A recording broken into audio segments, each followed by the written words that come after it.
کیا آپ جانتے ہیں کہ دنیا کے سب سے کامیاب لوگوں میں ایک مشترکہ خوبی کیا ہے؟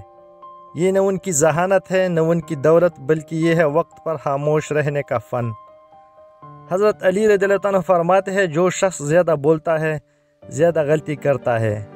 آج کی اس ویڈیو میں میں آپ کو بتاؤں گا کہ کس جگہ خاموش رہنا آپ کی طاقت بن سکتا ہے، نفسیات کیا کہتی ہے خاموشی کے بارے میں، اور مذہب میں اس کی کتنی اہمیت ہے۔ تو چلے شروع کرتے ہیں۔ السلام علیکم دوستو، آج کی اس تیز رفتار دنیا میں جہاں ہر شخص اپنی بات کہنے کی دوڑ میں لگا ہے، خاموشی ایک ایسے ہنر بن گئی ہے جو بہت کم لوگ کے پاس ہے۔ لیکن سچ یہ ہے کہ خاموشی کمزوری نہیں، طاقت ہے۔ ایک مشہور کہاوت ہے، بات کرنے سے پہلے سوچو لیکن سوچنے سے پہلے خاموش رہو۔ تو آئیے دیکھتے ہیں کہ زندگی کے کن کن شعبوں میں خاموش رہنا کیوں ضروری ہے۔ زندگی کے اہم پہلو جہاں خاموشی ضروری ہے، غصے اور جذبات کے وقت۔ دوستو، سب سے پہلا اور اہم ترین مقام غصے کا وقت۔ جب آپ غصے میں ہو تو آپ کی عقل کام نہیں کرتی، آپ ایسے باتیں کہہ دیتے ہیں جن کا بعد میں افسوس ہوتا ہے، رشتے ٹوٹ جاتے ہیں، دل ٹوٹ جاتے ہیں۔ مثال کے طور پر ایک شوہر اور بیوی کے درمیان چھوٹی سی بات پر لڑائی ہو جاتی ہے، غصے میں ایک لفظ طلاق کہہ دیا جاتا ہے، پوری زندگی تباہ ہو جاتی ہے، صرف ایک لمحے کی خاموشی نہ اپنانے کی وجہ سے۔ اب اس کا حل کیا ہے؟ غصے کے وقت 3 بار گہری سانسیں لیں اور خاموش ہو جائے، اگر ممکن ہو تو وہاں سے چلی جائے۔ آپ نے اکثر ڈراموں میں دیکھا ہوگا، یہ ہمیں دکھاتے ہیں ڈراموں میں بھی، کہ جب گھر میں لڑائی ہوتی ہے یا غصہ ہوتی ہے تو ایک بندہ جو ہے نا وہاں سے اٹھ کے چلا جاتا ہے دوسرے کمرے میں، تو یہ بھی اس کا آسان حل ہوتا ہے۔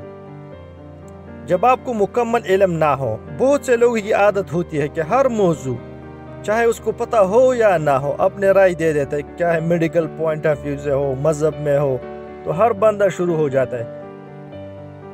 یاد رکھیں، نامکمل علم سے دی گئی رائے خطرناک ہو سکتی ہے۔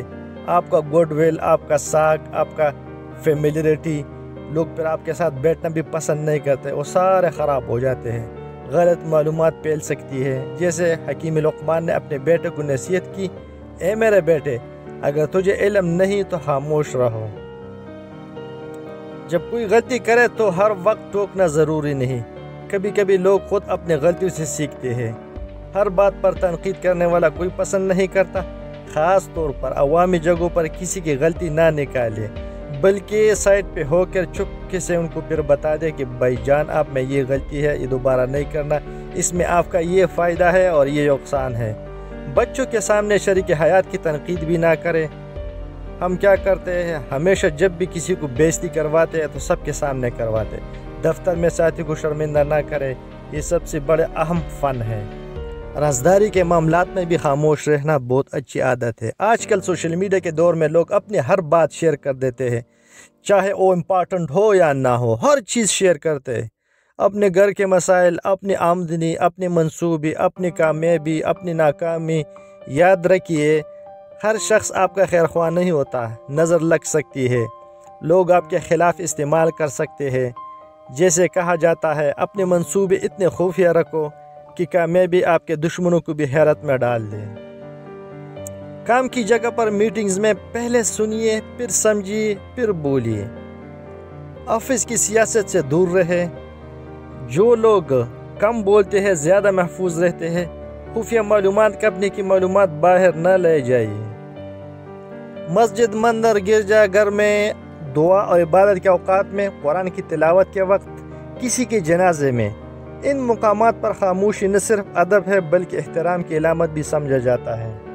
اب خاموشی کے نفسیاتی فوائد کیا ہے، آئیے دیکھتے ہیں۔ سائنس اور نفسیات کی تحقیق کی بتاتی ہے کہ خاموشی دماغ کو آرام دیتی ہے، ذہنی دباؤ کم کرتی ہے، فیصلہ کرنے کی صلاحیت بڑھاتی ہے، تخلیقی سوچ کو بہتر بناتی ہے۔ اوورآل اس کو بہت زیادہ فائدے ہیں۔ خاموش رہنے کی نفسیاتی تکنیک، سٹاپ میتھڈ، یہ ذہن میں رکھے کہ سٹاپ کا کیا مطلب ہے۔ جب آپ کو رد عمل دینے کا جی چاہے تو سٹاپ کو ذہن میں لے آئے۔ سٹاپ کا پہلا اس کا مطلب ہے روکیے، ٹی کا مطلب ہے ٹیک اے بریتھ، سانس لے، گہری گہری سانسیں لے۔ او کا مطلب آبزرو، مشاہدہ کرے کیا ہو رہا ہے۔ پی مطلب پروسیڈ مائنڈفلی، سوچ سمجھ کر آگے بڑھائیے۔ بولنے سے پہلے اپنے آپ سے پوچھئے کیا یہ سچ ہے، کیا یہ ضروری ہے، کیا یہ مہربانی سے کہا جا رہا ہے، کیا یہ وقت مناسب ہے، کیا اس سے کوئی بہتری فیوچر میں آئے گی یا ابھی اس سے کوئی بہتری آ سکتی ہے۔ اگر تینوں کا جواب ہاں میں نہیں تو خاموش رہیے، اس میں آپ کی بہتری ہے۔ تیسرے نمبر پر اہم تکنیک جو ہے اپنا مائنڈ فل لسننگ، مطلب غور اور فکر اور بالکل گہرائی سے سوچ سمجھ کر سننا۔ مکمل توجہ سے سنیے، بیچ میں نہ ٹوکیے۔ ہم کیا کرتے ہیں، ہر بات جو ہے نا یہ بیچ میں ٹوک دیتے ہیں۔ سمجھنے کی کوشش کرے، جواب دینے کی نہیں۔ آنکھوں میں آنکھیں ڈال کر سنیے۔ تحقیق سے ثابت ہوا ہے کہ روزانہ 15 سے 10 منٹ کی خاموشی ڈپریشن کو کم کرتی ہے۔ خاموشی میں میڈیٹیشن انزائٹی کو ختم کرتا ہے۔ شور سے دور رہنا نیند بہتر بناتا ہے۔ آپ نے روزانہ کیا کرنا ہے، میں آپ کو ایک مشورہ دیتا ہوں۔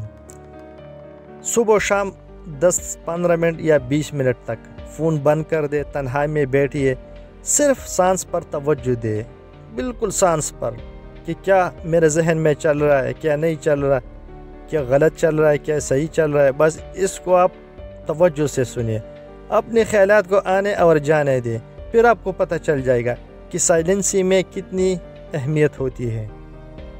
اسلام میں خاموشی کی اہمیت کیا ہے؟ حضرت محمد صلی اللہ علیہ وسلم نے فرمایا، جو شخص اللہ اور آخرت پر ایمان رکھتا ہے وہ اچھی بات کہے یا خاموش رہے۔ انسان کی زبان کی غلطی اسے جہنم میں لے جا سکتی ہے۔ علی رضی اللہ عنہ فرماتے ہیں کہ اس کا مشہور قول ہے، خاموشی حکمت ہے لیکن اس پر عمل کرنے والا بہت زیادہ کم ہے۔ ہمارے جلیل القدر صحابی حضرت ابو بکر صدیق رضی اللہ تعالیٰ عنہ فرماتے ہیں، اپنی زبان پکڑ کر فرماتے تھے، یہ زبان مجھے مصیبتوں میں ڈالتی ہے۔ کتنی خطرناک بات ہے۔ اب میں آپ کو پریکٹیکل سٹیپ بتا دیتا ہوں۔ خاموش رہنے کی عادت کیسے بنائیے؟ سٹیپ نمبر 1، اپنے آپ کو جانیے، آپ کب زیادہ بولتے ہیں، کن حالات میں آپ کو قابو نہیں رہتا۔ نوٹ بک میں یہ لکھیں اپنے ساتھ۔ سٹیپ نمبر 2، 24 گھنٹے کا چیلنج، ایک دن مکمل ضروری بات ہی کرے، بالکل ضروری، جو ضروری ہو اسے ہی کرے۔ فضول گفتگو سے بچیے، تجربہ کریں کیسے محسوس ہوتا ہے۔ سٹیپ نمبر 3، سوشل میڈیا پر خاموشی، ہر پوسٹ پر کمنٹ ضروری نہیں۔ ہم کیا کرتے ہیں، ہر پوسٹ پر کمنٹ کرتے ہیں، چاہے پولیٹیکل ہو، نان پولیٹیکل ہو، ریلیجیس ہو، ہر پوسٹ پہ ہم کمنٹ ضرور دیتے ہیں۔ ہر بحث میں شامل ہونا ضروری نہیں، اپنا وقت بچائیے۔ سب سے اہم حل اس کا اکاؤنٹیبلٹی پارٹنر یا دوست، کسی دوست یا گھر والوں کو بتائیے کہ وہ آپ کو یاد دلائے کہ ایک دوسرے کی مدد کرے، کہ جب میں زیادہ بولنے لگتا تو آپ مجھے جیسچر دے، اشارہ دے کہ تھوڑا کم بولا کریں۔ اگلی ویڈیو میں ہم بات کریں گے انشاءاللہ۔ اللہ حافظ۔